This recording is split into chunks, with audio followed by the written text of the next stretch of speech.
Hello, welcome to the show. Today, we are so honored that you chose to join us as we answer this question. What am I supposed to do after college? Ah! Don't fret, we get it. And we're going to talk about that today. And before we get to it, though, I just want to remind you to go ahead and hit that subscribe button so you're always up to date when we post new content. And we do all the time, every single month. You can also follow us. We're all over social media. Just search for The College Investor, and you're going to find us pretty much wherever you are. We're there too to help you along in navigating money and education. All right, let's get to it. What am I supposed to do after college? So, I don't know what to do after college. We get it. It's one of the most common questions and fears that we hear from high school grads to college students to even some nearing college graduation. If you do find yourself saying, I don't know what to do after college, you're not alone in this. The truth is, most grads have a, now what moment. So you've basically lived your entire life to date in some type of educational setting. Even if continuing on to grad school or some form of post-baccalaureate education is not in your immediate future, and a job is not exactly what you're looking for, there are ways to live life after college that will still make you a productive member of society, we promise. So I'm going to share with you some of my thoughts on what to do after college. Maybe you think these are basic and that's fine, but maybe they'll at least give you some food for thought. Obviously, the first thing we'll talk about is get a job. Okay, thanks for the article and podcast, dude. Maybe this is common sense. Totally understand, but graduate college, go get a job. But I want to tailor this for you specifically, especially in light of the next items on this list today. Most people go to college because they want to earn more money over their lifetime compared to what people who don't go to college earn. You've seen all the stats, all the marketing techniques. Maybe you've even calculated your potential ROI from going to college, which, by the way, you can find a link to how to do that at thecollegeinvestor.com. But the only way to realize this investment fully is to actually just go get a job. Any job. I'm serious. Working is how you start to build experience that allows you to put the tools you learned in college to work.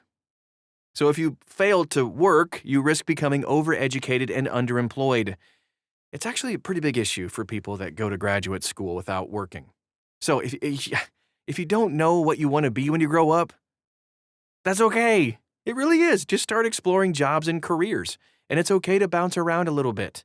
It's normal even. You need to try a few things first to build the experience and just learn what you're good at and also what you're really bad at.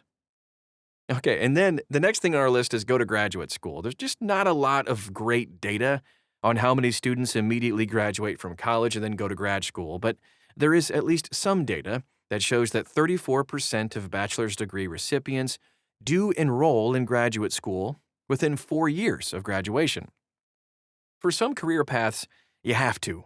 Medicine, law, even research-oriented paths for those who want to stay in the academic fields. But for a bunch of others like education, arts, even business, going to grad school immediately after graduation is probably a bad idea. First, these fields have mixed returns. For MBAs, it could be negative returns. And then second, these graduate programs are typically best paired with solid work experience. And again, you don't want to become overeducated and underemployed. If you do want a master's degree or PhD, get some work experience first. Get a job, for crying out loud. And even better, many good employers will pay for these advanced degrees if they're truly sought after. Next thing we'll talk about is professional volunteering. Huh? Sounds like an oxymoron. But if you're looking to do something a little bit different, consider some volunteer paths. Join the Peace Corps. So the United States Peace Corps started in 1961 as a way for Americans to experience other cultures while helping in different parts of the world. If you don't have your own money to travel and you derive a lot of joy from helping other people, the Peace Corps will allow you to travel to places you didn't even know existed and fulfill that inner need to be of service to the world. It's amazing. As a Peace Corps volunteer, you can serve in one of several areas: education, health, ag, economic development, youth development, or even environmental preservation. Applications and openings to 60 countries where Peace Corps volunteers are posted are open year-round. Join AmeriCorps. AmeriCorps is like, or AmeriCorps, I don't know, is like the Peace Corps when it comes to volunteering. So, but unlike the Peace Corps, however, you'll be serving local American communities.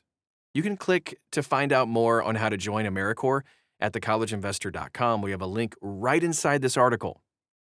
And then the next thing is just volunteer with your city. You don't really need to travel outside your city to volunteer and make a difference. Right within your city, there are a bunch of opportunities to volunteer. Organizations you can volunteer with within your city include, and by the way, all of this stuff is good on a resume. It looks really good. You can do Meals on Wheels, American Red Cross, the Boys and Girls Clubs of America, or Big Brothers Big Sisters, which is another thing that's kind of helping the younger folks, local city government, hospitals, food banks, homeless shelters, Habitat for Humanity, tons of stuff. You can also use websites like LinkedIn, Taproot Plus, Idealist. You can find out more volunteer opportunities all over the place.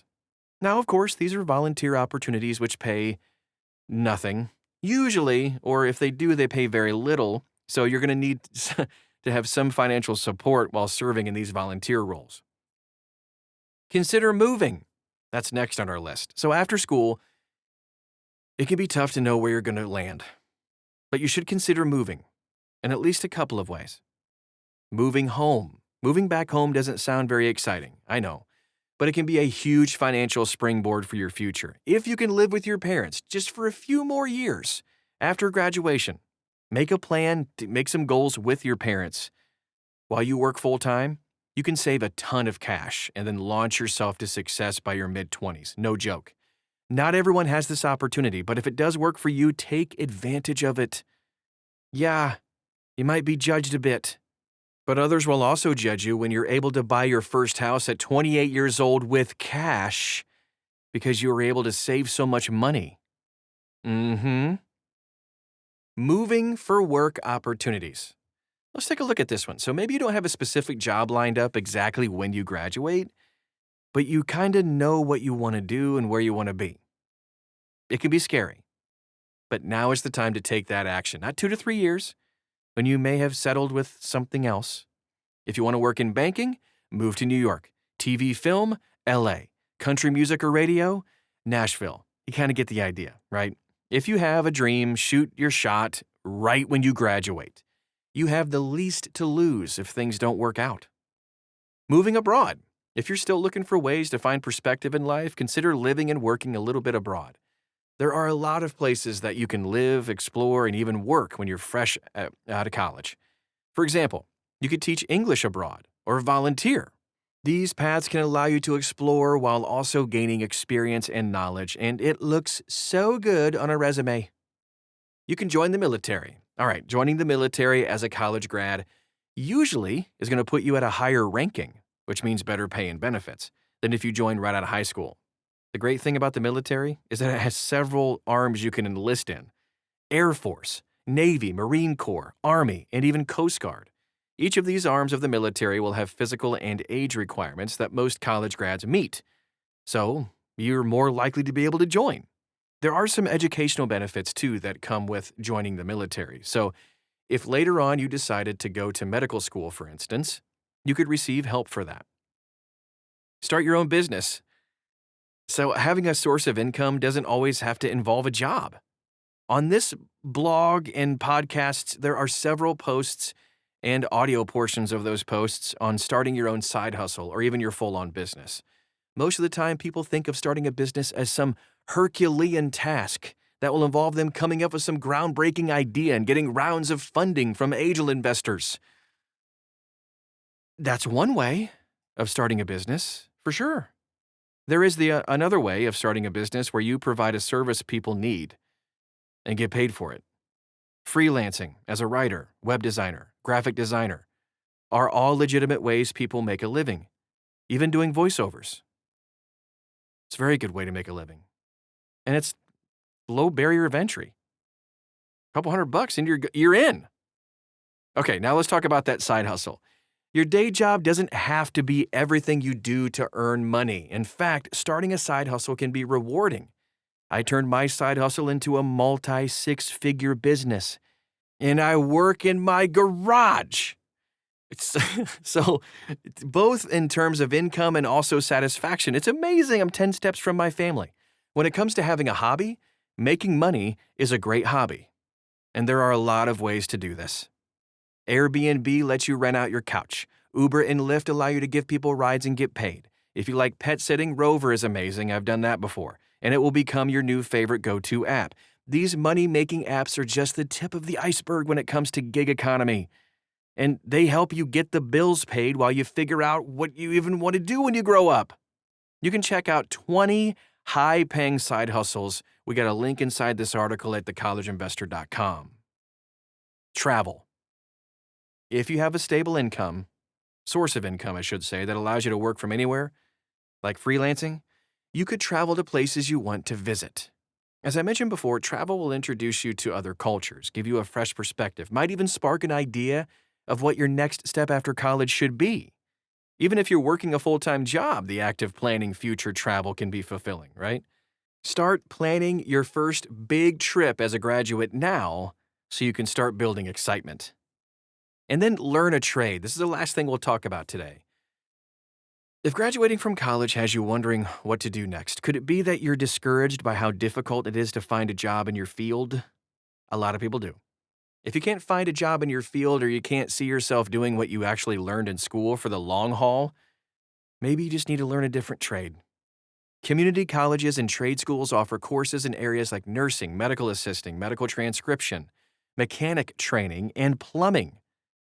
These skills typically offer you opportunities to work sooner, and you might find that you enjoy it better than your college degree. I know it might feel like you just wasted all that time and money getting your degree if you end up not working inside your degree field, but if you can find somewhere that you work that you enjoy and it brings you joy for the rest of your life, you never have to work another day in your life. Right? All right, let's wrap this up with some closing thoughts. So, if you don't know what you should do after college, you're not alone. Millions of college graduates before you have actually felt the same way. Just take a deep breath. Now, go back over the 8 various pathways we talked about today and find which one suits your particular situation best, and then do that thing. That is our show for today. If you want to leave a comment or some thoughts inside the article, you can find it at thecollegeinvestor.com. We have tons of other stuff you can navigate there at the website. It's amazing. You can also follow us on social media. Again, just search for The College Investor and you'll find us. Thanks again for stopping by today, and we'll talk to you again real soon.